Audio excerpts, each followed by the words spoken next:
Mother's Day, like motherhood, is quite complicated. At one point in the church, Mother's Day was sort of like a third holiday as far as attendance goes. So you had Easter and you had Christmas, and then somewhere between them you had Mother's Day. And it was sort of expected and anticipated that everybody would come out and that mothers would drag their children and their spouses to church, and everybody would be in there, and it was a huge deal and a celebration. Because that's sort of the life that this has taken on. So not only in the world, but in the church, this has almost become a liturgical holiday. It brings about a lot of joy for many people. It's a chance to get everybody together. It's a chance to name the great things about those motherly figures in our life, whether they're biological mothers or stepmothers or adoptive mothers or aunts or mentors that we had or coaches that we've had. Whatever the case is, it was a great chance to name those wonderful things for fathers to celebrate their co-parents and do all of that. And there was a lot of joy. And if that's where you're at, that's awesome. Maybe you're remembering great things about your mom from when you were growing up, or you're just thinking about the women who surround you right now and the gift that they are. But it's also a bit complicated because it's hard for some people. Perhaps because of divorces or splits, it's a reminder of how life looks different. Perhaps because your mother is no longer physically with us. Maybe you are a mother who's lost a child, or maybe you long to be a mother. So there's all these complicated feelings that are all around it. People who want to be, people who don't have children here among them anymore, people who have estranged relationships. It's all complicated. As I do every year, I want to affirm your feeling the way you feel about this day. I don't want to prescribe that you need to put on a happy face or feel a particular kind of way. I don't know your individual story, and my trust is that in the midst of whatever you're feeling and however you experience this day, that God is working and God is there with you in the midst of it. And so please, for my sake, don't feel the need to feel some kind of way about this. Just feel how you feel. I also, though, want to give a disclaimer, and I usually don't. I'm going to talk a lot about motherhood and one particular experience of motherhood from the Old Testament. And honestly, I don't know if I've thought through this from the way that it'll hit all kinds of people. And so if the message itself feels challenging on a day that's already challenging, then I'd actually love to know about that. I'd love to hear that. I'd love to have conversation. I hope it's a blessing for you. It's been a fun one and a challenging one and an interesting one for me to reflect on throughout this week. So I want to look at a story that's really been intriguing me, most particularly since last November. And it was as I was getting ready for Christmas preaching and all of that season that I was sort of revisited this story that I haven't thought about in a really long time. And I've wanted to dive deeper into the story ever since. I imagine that someday I'll do that maybe at Christmas, but someday just to get the story of Hannah and of Samuel and to unpack it for a couple of weeks, I think would be a really great blessing. Hannah is who we're talking about. And we read her story at the beginning of the first chapter of 1 Samuel is where we're introduced to her. But I want to say a little bit about why I was reading it around Christmas. So you may be familiar with Mary's Magnificat, the song that Mary sings when she finds out that she is going to be the mother to Jesus, to the Savior. There is this soaring and beautiful poetry, this song that she responds about the way that God turns things on their head, and this changes everything. It's a great song, and many people would say that there's a lot of similarities between Mary's song and between Hannah's song that comes in the second chapter of 1 Samuel. The second reason is because in our liturgical year, the lectionary brings this up every once in a while, Hannah's song, because of the similarities that happen there. And so that's where the interest began. And then I was talking this week, and I was complaining a little bit, as I'm wont to do, to Pastor Mike, and saying I was just having a hard time deciding what it was that I wanted to preach on. I had thought about this story, but he told me about a sermon that he had preached on Mother's Day previously that was really sticking with him, and it was about holding on and letting go. And that intrigued me, and that brought me back to Hannah's story. So I want to give some credit to Pastor Mike, and I want to share a little bit about holding on and letting go and see what it is that we might have to learn. So I think there's There's a lot for us to learn from her. I've mentioned that song in 1 Samuel 2. I would encourage you to read that this week and to really dive into it and engage with it. But I'm gonna focus our story and our reflection today on 1 Samuel 1, where we understand a little bit more of Hannah's story and her heart. And I think it has some stuff for us to think about on this Mother's Day that will be helpful. So the starting place is in a heaviness that Hannah knows and perhaps many other people know as well. We're introduced to Hannah, and she's married to Elkanah, who is of Ephraim. And Elkanah has two wives. So that's probably not something that you're familiar with. That's not the part that is familiar. But he has two wives, and one wife has several children, and things seem to be going really well. And then there's Hannah. And Hannah has no children, and she desperately wants children. And year after year after year, she prays and begs and hopes and works for children, but none are coming. It's a challenge. The scripture suggests that this goes on for a long, long time. Maybe that's been a part of your story.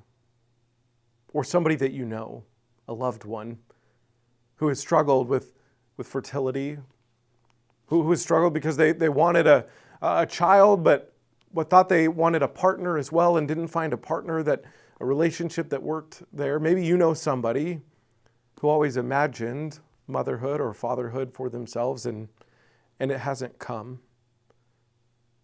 That's an interesting touch point on this Mother's Day. To make matters worse, for Hannah, Elkanah's other wife, who my Bible, my translation, calls her rival, in verse 6, used to provoke her. She used to mock her, belittle her, add salt to the wound, to the struggle. I've heard from loved ones who are struggling with fertility that, well, nobody makes jokes about it like that it sometimes just feels like the world is almost mocking you, because we are such a family-centric nation that we see these images all the time, and sometimes it feels like it's almost like being mocked. It's so normative that when you don't have that experience and you want that experience, you get reminded of it over and over and over and over again. Hannah is reminded of it over and over and over again. Perhaps we could cultivate some more sensitivity. That's why I give my disclaimer. That's why I say those things. I try to create space for those who find this challenging. So maybe part of Hannah's story can be instructive to us to remember that motherhood and all the things that surround it have always been complicated. The issue of fertility and struggling to get pregnant, that's not a new issue. In fact, I think one of the good things is that we're starting to talk about it a little bit more, but that's not new. The issue of feeling bombarded or almost mocked or constantly reminded of this thing that you don't have, that's not new. It's good to remember that there's a lot around this that is really hard. And you would think, given the fact that everybody who's ever lived has had a mother, it's a biological fact, you would think that we would have figured some of this out more. And I'm not talking about conception and biology. I'm just talking about our acceptance and openness to people for whom that's not an experience. But it doesn't seem that we've made it that far yet. So Hannah has wanted a child, but she hasn't received one. I think there's another part of Hannah's story that can be instructive for us, and it's her response. She goes to God in prayer, and I want to read this. I'm going to begin in verse 9 of 1 Samuel chapter 1. After they had eaten and drunk at Shiloh, Hannah rose and presented herself before the Lord. Now Eli the priest was sitting on the seat beside the doorpost at the temple of the Lord. Hannah was deeply distressed and prayed to the Lord and wept bitterly. She made this vow, O Lord of hosts, if only you will look on the misery of your servant and remember me and not forget your servant, but will give your servant a male child, then I will set him before you as a Nazirite until the day of his death. He shall not drink neither wine nor intoxicants, nor shall a razor touch his head. So let me say a little bit about Eli. What we'll learn soon in 1 Samuel is that Eli is a bit of a mixed bag. So he's going to respond with sort of an accusation about Hannah that isn't particularly helpful. We read later about his issues with his own children, but he was thought to be a faithful priest nonetheless, despite his shortcomings. But he says this to Hannah. And she continued praying before the Lord. Eli observed her mouth. Hannah was praying silently, but her lips moved, but there was no voice that was heard. Therefore Eli thought that she was drunk. So Eli said to her, "How long will you make a drunken spectacle of yourself? Put away your wine." But Hannah answered, "No, my Lord. I am a woman who is deeply troubled. I have drank neither wine nor strong drink, but have been pouring out my soul before the Lord. Do not regard your servant as a worthless woman, for I have been speaking out of my great anxiety and vexation all of this time." I think I'm going to stop right there. So Eli sort of calls her out, and she responds and she says, "I have this great anxiety and vexation. Day after day, week after week, month after month, I've asked the Lord." I think part of what Hannah models for us is that we ought to go to God in prayer when we find ourselves in these struggles, whether it's about this or other things in life. And I don't mean to add to the layers of shame and difficulty and frustration as if praying or adding prayer to your routine is just going to fix biology, because it may well not. It may not fix life's deepest griefs if they're related to something else. I don't mean that a more robust prayer life will answer all of our questions, will elicit the response and the change in the world or ourselves that we desire. I don't mean that at all. What I mean is that we ought to be going to God in prayer all the time, and especially when we're struggling about something, and we ought to name that. The one who knows us better than we know ourselves and who journeys with us through the valleys and the mountaintops, we do well to name those things out loud to God. We do well to spend some time centered on prayer. This isn't a shamey thing where you need to pray. I just think it's instructive for us. Hannah provides a good paradigm, a good example of how it is that we might respond to the things that bring us great anxiety and vexation, that we might go to God in prayer. Not only seeking supernatural things, though we may ask, but also because we often benefit when we name our burdens and our challenges. We often find clarity and direction and new doors opened from God. Now, for the particularities of Hannah's story, verse 20 tells us that in due time Hannah conceived and bore a son, and she named him Samuel, for she said, "I have asked him of the Lord." And then she makes good on her promise. When the child was weaned, was just a little bit older, probably in early elementary or late toddler, I would assume, she goes up, and the scriptures say that she offers an appropriate sacrifice and took him to the temple. And then he stayed there, and that was where he would grow. That was where he would eventually come, what Thomas Parker describes as one of the most significant figures in the history of Israel, a pivotal religious, moral, and political leader. And so 1 Samuel 1 ends with these words, and I think it is beautiful. "For this child I prayed, and the Lord has granted me the petition that I made to him. Therefore I have lent him to the Lord. As long as he lives, he is given to the Lord." And she left Samuel there for the Lord. She makes good on her promise of that prayer of desperation. When she was wanting something deeply and she prayed to God, she makes good on that promise. You know, it's like in the third quarter when you prayed that the Chiefs would come back from the Super Bowl and you said to God, "I will go to church every single Sunday." I noticed that you haven't been. I'm just saying, she makes good on that promise. She presents him back, or maybe it's something in between, that God, if God would afflict you with the great affliction of overwhelming wealth, that you would be generous all the days of your life. Has it happened? Are you living in that way? Hannah makes a promise in the midst of this challenging season, and then she makes good on it. She presents Samuel to the Lord, and he grows up in the Lord. She dedicates Samuel to the service of God's people as well. And this is what's interesting. She does that when he is a child, when he is very young. And eventually he will take on that burden. He will take on that task for himself. And I was thinking about that since we had confirmation last week. In very many ways, that's the same sort of process that we do in confirmation. We say these promises and pray these prayers over oftentimes over babies, and then confirmation is the opportunity for them to take that on for themselves. Samuel will do that later, but at the beginning, his mother does that. Now, like much of the story, a husband who has two wives, divine conception to name a few. The specifics of the story, like turning over your young child to the leadership and the rearing responsibilities of a religious institution, that may not be your story, okay? I get that. But this story can cause us to reflect on some things of importance for us today, and specifically on this idea of holding on and letting go. So I'm going to borrow here once again from Pastor Mike. He shared a quote with me from Eric Fromm, a psychiatrist, who wrote that a mother-child relationship is paradoxical and, in a sense, tragic. It requires the most intense love on the mother's side, yet this very love must help the child grow away from the mother and become fully independent.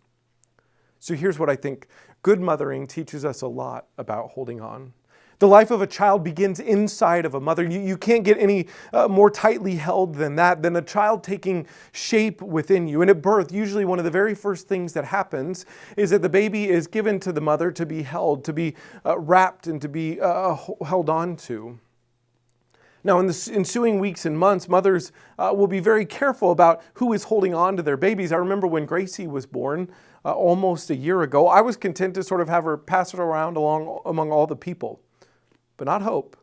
She was much more discerning and careful. I guess some of our friends are kind of sketchy, and maybe some of you are too, so it makes a little bit of sense that we wouldn't just pass her around. But mothers are very careful about that thing generally, because they know that there's something important about who's holding on to them, not only for the child's physical health, but mental well-being. And nurturing children, they're held by the hand until they're ready to take their first steps. They're held onto when they're sick. Their griefs and sorrows are held by those who love them as if they were their own. Loving parents will keep their children safe from harm the best they can, keep them from getting too far out in front of their ability and their minds and their ability to think through things. So maybe you've experienced that in your life, the way that mothering teaches us, good mothering teaches us about holding on. Maybe you were the one that was doing the holding, or maybe you were the one who was being held. Perhaps you know what it's like to feel confident walking into a new school or a new place because you're holding on to the hand of another one who you trust. Or it could be that you know what it's like to come home in tears and be held in nurturative arms because life isn't fair and hearts get broken. Can you recall a time when a mother or grandmother or a mentor wisely held you through the learning of a new skill, of a new career, of a new craft or hobby or a new responsibility? Or maybe you've learned patience as you've held on to a squirrely child. You've learned joy as you've been invited to skip while you hold their hand instead of simply walk. Or maybe you've learned or you're learning how to slow down and take stock of the beauty around you because the child is noticing. All of that can be helpful as well in our understanding of a strong, nurturative, wise, and persistent God. Deuteronomy 32:11 speaks of God like an eagle soaring over her young. We're told that God cannot forget us any more than a mother can forget a child who is nursing on their chest. Jesus speaks of the desire to gather God's people together like a hen gathers chicks under her wings. All of this, I think, this idea that good mothering teaches us about holding on is good for us to understand about God as well. It helps us understand who and what God is up to. I think good mothering teaches us a lot about what it is to hold on and a lot about what it is for God to hold on to us. And I think great mothering teaches us about letting go. Because, as that quote I read earlier said, the relationship between the child and the mother is paradoxical. Intense love and holding on must be there to help the child grow up and then eventually to grow away from the mother. Great mothering will help us learn how to live and how to love when we can't hold on. As childhood gives way to adolescence and then again to adulthood, as codependency gives way to independence, it will help us learn what it means to love in the midst of transition, life's smallest and largest transitions, and the transition from this life into the life that is to come. Great parenting, great mothering helps us learn about letting go. You see, parenting, as I'm learning, is much more of an art than it is a science. It's much more of a poem than a textbook. It's much more of a dance than it is a formula. And one of the biggest challenges that I've witnessed is when it's time to let go. And not just to let go, but to let go and to bless, to send forth, to depart with grace, to let the little chick that we'd prefer to keep under our wings, all nestled as a mother hen at home, to let them go forth and test out their own wings. Hannah does that in a way that makes almost no sense to us. And while the mechanics of it may be unfathomable, the heart of it should be instructive.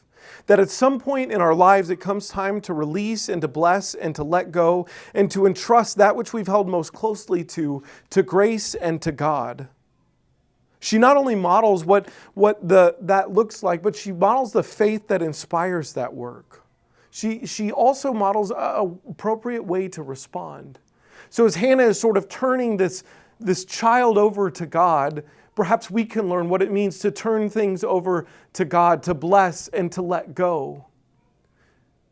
But it's right after this that Hannah's going to respond to all that has happened, that we read that beautiful song. And again, I want you to perhaps sit with that in the opening part of chapter 2 this week and pay attention not only to the particularities, the specific words, but what is the heart behind that? Because the particularities of the Israelite experience and Hannah's experience may not be yours, but if you get to the heart, the thing that is inspiring and motivating and animating those words, then I think you're going to find a lot of instruction and a lot of grace and a lot of ways that you can sort of connect with those words.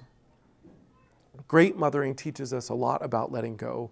And when it's done well, it's a process that we build on and we incorporate and we refine for all sorts of seasons in our life, not just with children, not just with other people, but this idea of being able to let go and to bless and to release control. Maybe we struggle with it because we weren't modeled it by our mother or our father or others. Maybe we need to work on it because as a people, we're not good at letting go. Let me give some examples of other ways this happens, not just with children. This week, Hope and I listed our house for sale. And it's a somewhat vulnerable thing to see your house with pictures of it and a description listed on the internet for anybody to find, to see it all done up with pictures, to put it out into the world for others to look at. And then to think about turning over the keys to the place where we've lived and laughed and loved and struggled and survived a pandemic and welcomed a little dog and a big dog and a little person. And we've designed and painted and invested time and energy and lived so much life. We've poured ourselves into it and made decisions and updates and all of that. And to let go of that and turn that over, that's a process. And to bless somebody, knowing that they'll make different decisions than we will. I remember one time hearing a professor and a researcher who talked about handing over the keys to somebody else of this institute that she had built. From almost nothing, this whole team of people and this research that was making some incredible headway, it was time for her to retire and to hand over the keys. And I just thought how interesting and how strange it must be to let go of what was in many ways your life's work, to turn that over. We have a lot to learn about letting go. It could be as simple as a volunteer leadership position that you've had, turning it over to somebody else. Great mothering helps us model, helps us understand what it looks like to let go. Hannah's heart provides for us a paradigm for what this looks like. God models it for us as well, to instruct, to provide input and direction, to give us a blueprint and all of the resources that we need, and then to turn us out. We call it free will when we talk about God. It doesn't mean the termination of a relationship. It means a transformation of a relationship, and it can be so hard, but it's a necessary skill in the cycle of life.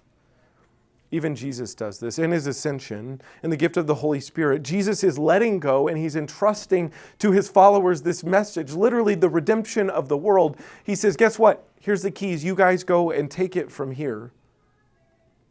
In John 14, in fact, he says that the disciples will do not only what he's done, but they'll do greater things than this. In another part of the gospel, he says that it's actually better for you that I would go away.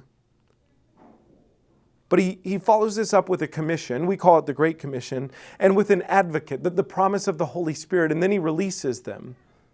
And he promises them that when they pray and when they think about it, they will be able to remember the things that he has imparted upon them, the gifts that he has given, and yet they will be invited to interpret that and go their own way, their own path.